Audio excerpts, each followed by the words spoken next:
Mayor, you won't believe what went down in court today. The most embarrassing moment of Tiffany Henyard's career just unfolded before a packed courtroom with cameras rolling. The judge had barely finished reading the verdict when Henyard stormed out of the room in a fit of rage, creating a scene that could have come straight out of political drama. But what exactly pushed her to this breaking point? Was it the avalanche of corruption allegations finally catching up to her, the shocking financial secrets that were exposed for everyone to see? Or perhaps it was a fact that her own supporters had turned against her. After months of dodging ACC-ation, of excessive spending power, hungry angst, and shady transactions. Today, everything came crashing down. Her departure wasn't exactly graceful. No, it was a dramatic, angry stomp out of the courtroom, leaving a room full of gasps and whispered outrage.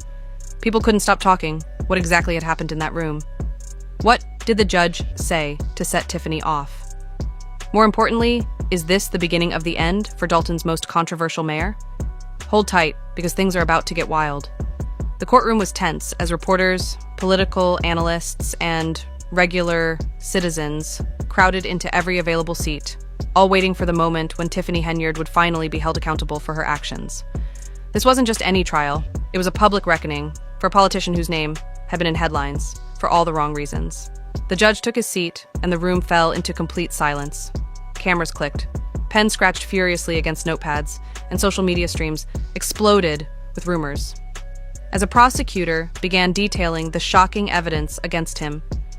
For months, accusations of corruption, abuse of public funds, and abuse of power had been mounted against Henyard. The evidence had reached a boiling point.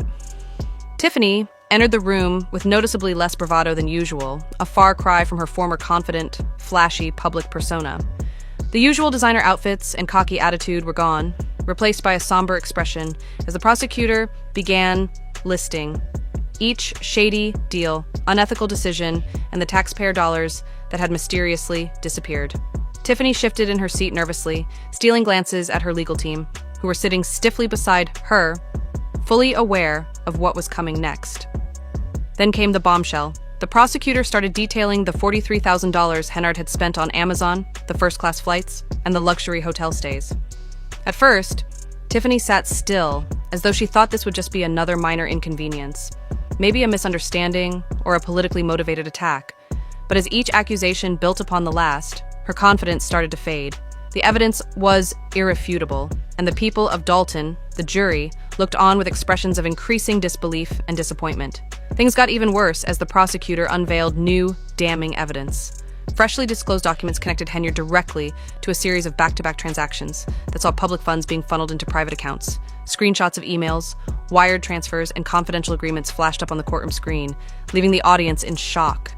Even some of her most loyal supporters in the room were visibly unnerved. Whispers began to circulate as Henyard's lawyer scrambled desperately trying to count the overwhelming evidence. But Tiffany's once carefully crafted persona, as the fearless, untouchable leader, started to crack her eyes, flickered to the exit, clearly considering making a break for it. It was at this point that the judge's voice cut through the noise, bringing the courtroom back to focus. The defense tried to put up a fight, claiming that the evidence had been misinterpreted and that Tiffany was merely the target of a political smear campaign. They argued that this was an attack on a strong, powerful woman in leadership. But their efforts were falling flat. The room knew the truth, and Tiffany could no longer deny it. The prosecutor, when Anna described a long pattern of manipulation, deceit, and outright fraud, revealed that while Henyard claimed to be a champion for the people, she had been using the town's resources to fund her extravagant lifestyle. Meanwhile, the residents of Dalton were dealing with cuts to essential services, tax hikes, and deteriorating infrastructure. As the truth sank in, the outrage in the room was palpable, and then came the final blow. A key witness, once a trusted member of the Henyard inner circle, took the stand. The courtroom held its breath as this longtime ally turned accuser began to expose the toxic culture behind the scenes. There were tales of corruption, intimidation, and threats against anyone who dared to speak out. It wasn't just a political scandal, it was the unraveling of a regime built on deceit and fear. Tiffany's face froze, a mixture of shock and fury washing over her. She had always believed she could talk her way out of anything. She had convinced herself she was untouchable, that no one could break the narrative she had carefully constructed. But as the walls of evidence closing around her, she realized this time was different. To judge, call for a break, giving both sides a chance to regroup before the final decision was read. Tiffany stood up from her chair, gripping the edge of the table as if she might tear it apart. Her lawyers tried to calm her down, but Henyard wasn't known. For sitting quietly, she had built her career on dominating every situation. But as she stormed out the courtroom, her reputation was in ruins, and she was about to learn just how hard it is to escape. The truthy truth. Attention. The room had reached its peak, and while the trial may have ended for the moment, one thing was clear. This was just the beginning of Tiffany Henyard's downfall. The question now is, how far will the scandal reach, and will Dalton ever recover from the mess she created? The courtroom was a powder keg of tension. Tiffany Henyard, the unstoppable mayor. Dalton had never been one to back down from a challenge, but today, as the evidence stacked against her, it seemed like everything was unraveling. The room fell into an eerie silence as Tiffany's outburst echoed to courthouse. She had always prided herself on controlling the narrative, making herself a center of attention, with her commanding presence. But this time, she did the exact opposite. When the judge stood to leave, Tiffany leaped her feet and shouted, "This is a setup, this is all lies. You just can't handle a powerful black woman with strength." The prosecutor, unfazed, folded his arms and watched as she imploded. The courtroom erupted in chaos with reporters scrambling to record the outburst. Security rushed to intervene, urging Tiffany to calm down, but she was just getting started. "You all will regret this," she yelled, her voice vibrating with fury. "You think I'm going down, but I'm not going anywhere." She stormed toward the door, but as she reached it, the atmosphere in the room shifted. A group of federal agents, who had been silently observing from the back, suddenly stepped forward. Tiffany froze. The defining expression that had once marked her every move now gave way to something much more vulnerable. Genuine fear. The lead agent raised a document in front of her saying, "We need you to accompany us. Tiffany Henyard." The room fell into complete silence. Even her most devoted supporters were struck mute. The woman who had once dominated every room she entered, using strength as her weapon, now stood cornered. Frozen at the door of the courtroom, Tiffany had imagined many things today. Tough questions, negative news, maybe even a preliminary decision from a judge, but not this, not the arrival of federal agents. They weren't just there to observe, they had a mission, and that mission was her. The weight of the documents in the agent's hand seemed to press against her chest, threatening to crush her every sense of control. Her fist clenched, she squared her shoulders, refusing to let them see her fear. "This is harassment, political persecution," she snapped, her voice ringing in the otherwise quiet courtroom. Her lawyers rushed to intervene, moving in front of her.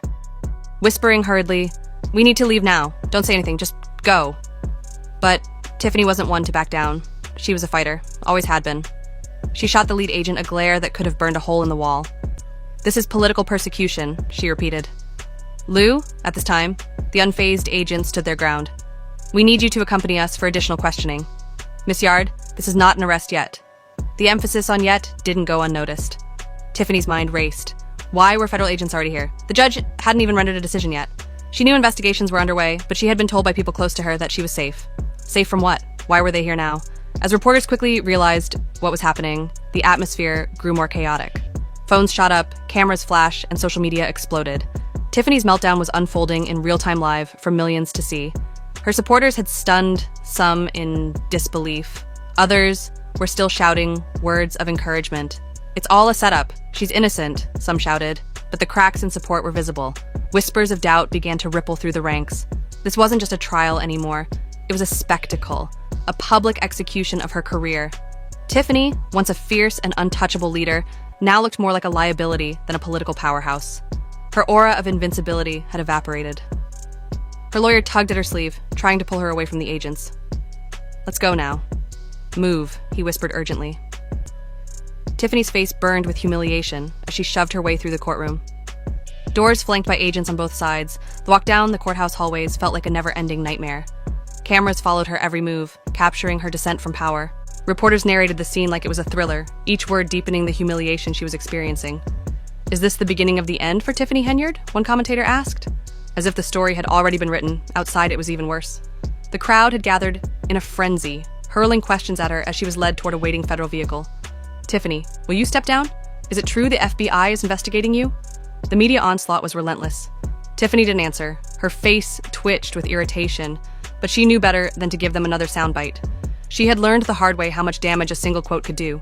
Instead, she kept her focus on damage control. Her PR team was already scrambling behind the scenes.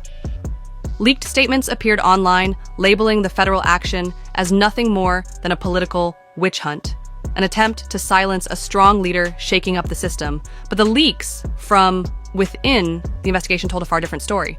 The walls were closing, and it wasn't just corruption that Tiffany was under investigation for. There were allegations of financial mismanagement, intimidation tactics, and even secret offshore accounts. As the leaks continued, the situation grew more dire. Whistleblowers came forward, confirming suspicions that taxpayer money had been siphoned away. Funds that should have been used for community programs were funneled into shady consulting fees and projects that never materialized. The deeper the investigation went, the uglier the picture became, and then came the bombshell. A secret audio recording surfaced online. It allegedly captured a conversation between Tiffany and a close ally discussing ways to discredit and intimidate political opponents. The voice was unmistakable. Even if the video was blurry, they wouldn't dare criticize me. The voice sneered, and if they did, we'll make sure they regretted. The audio clip went viral in an instant. Hashtags like #Henyard and Justice for City flooded social media. Memes comparing her to well-known, corrupt politicians took over timelines. Her supporters, once fierce, now found themselves questioning everything. Her inner circle was in freefall. Fear had taken over her team. Desperate to save face, they rushed to discredit the tape, claiming it was manipulated. PR statements flooded the media, but the damage was done. The cracks were showing. Former allies, once staunch supporters, began to distance themselves from her. Politicians, influencers, and even community leaders who had once been in her corner now expressed doubts. If these allegations are true, we expect full accountability. One politician cautiously remarked, testing the waters. Even the media, which had previously hailed her as a champion of the people, was shifting its tone. A primetime anchor, once a fierce defender of Henyard, now said the walls are closing on Tiffany Henyard, and this time there may be no escape. Inside the interrogation room, Tiffany sat across from a group of federal agents, trying her best to maintain the composure she was known for, but even she couldn't hide the signs of weakness. The defiant, unshakable leader was crumbling. "We only have a few questions," the lead investigator said calmly, setting a thick folder on the table in front of her. Tiffany leaned back in her chair, forcing a laugh. "This is ridiculous," she scoffed. "You have nothing on me." The investigator didn't respond right away. Instead, he flipped open the folder, slid a page across the table, and pointed to it. Tiffany's eyes followed, and the smile on her face began to fade as she saw the document. A bank statement with a sizable deposit from an unidentified shell company.